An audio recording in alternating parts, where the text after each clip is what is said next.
You're live. My name is Ethan Wiles, and today we are going to be doing Experiment 3.1 on atmospheric pressure. As the introduction states, we will be showing how this experiment will demonstrate the fact that the atmosphere actually does exert pressure on everything it touches. So, our supplies, we have the stove, we have a frying pan, 2 empty 12-ounce aluminum cans. I'm using root beer cans. We have 2 bowls. Then we'll need to use some water and ice, which I'm getting from my fridge. And then tongs and eye protection such as goggles or safety glasses.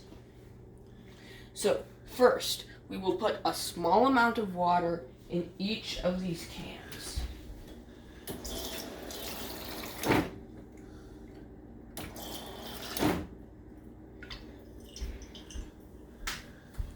Next, after you've put the water in, make sure that it's only a little bit of water, because you will get better results if there's not as much water in it. So now, place the 2 aluminum cans in the frying pan so that they stand up. Next, put it on the stove and turn it up onto high. After that, while we wait for this to heat up, we will... That's not high.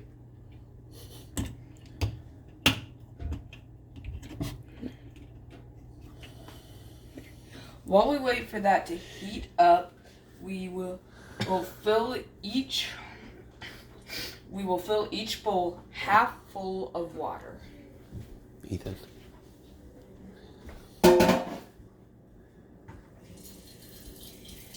And make sure the water is on cold.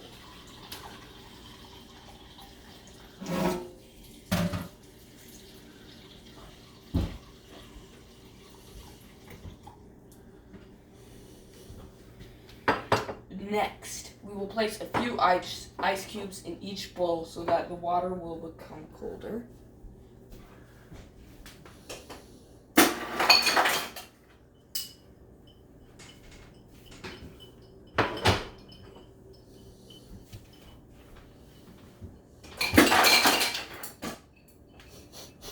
Probably should have put the ice in before we put the water in.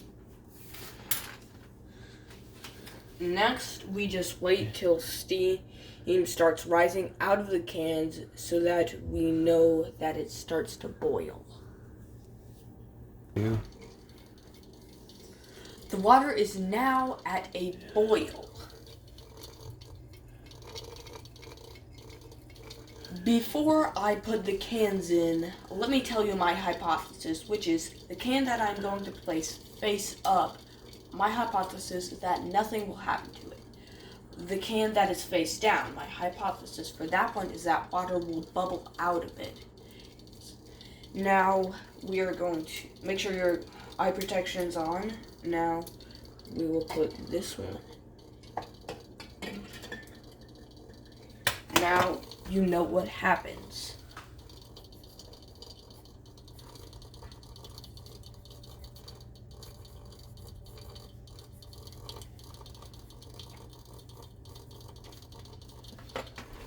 Now, for the next one. This one, make sure you're ready because you have to put it face down.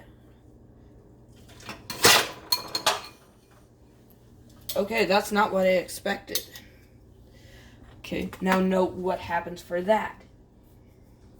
What happened? The can got crushed.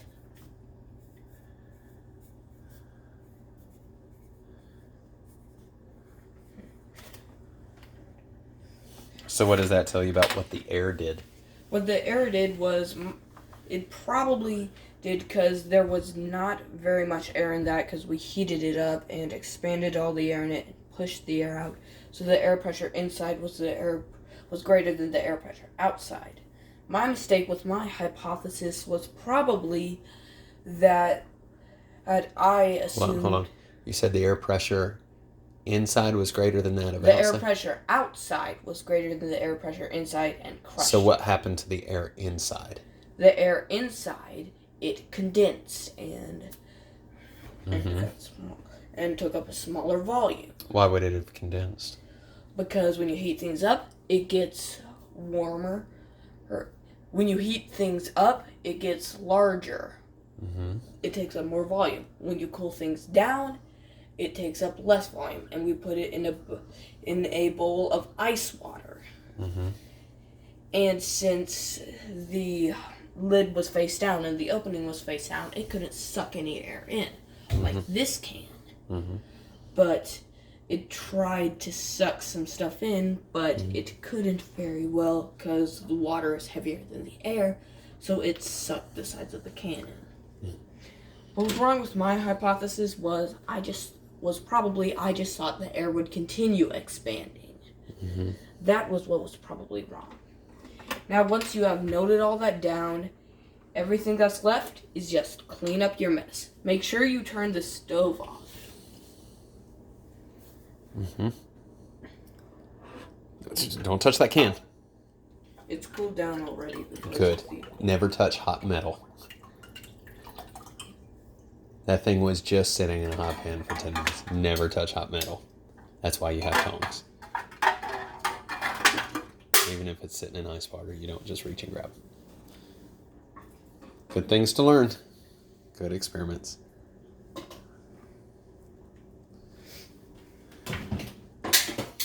Anything else you want to say to your teacher?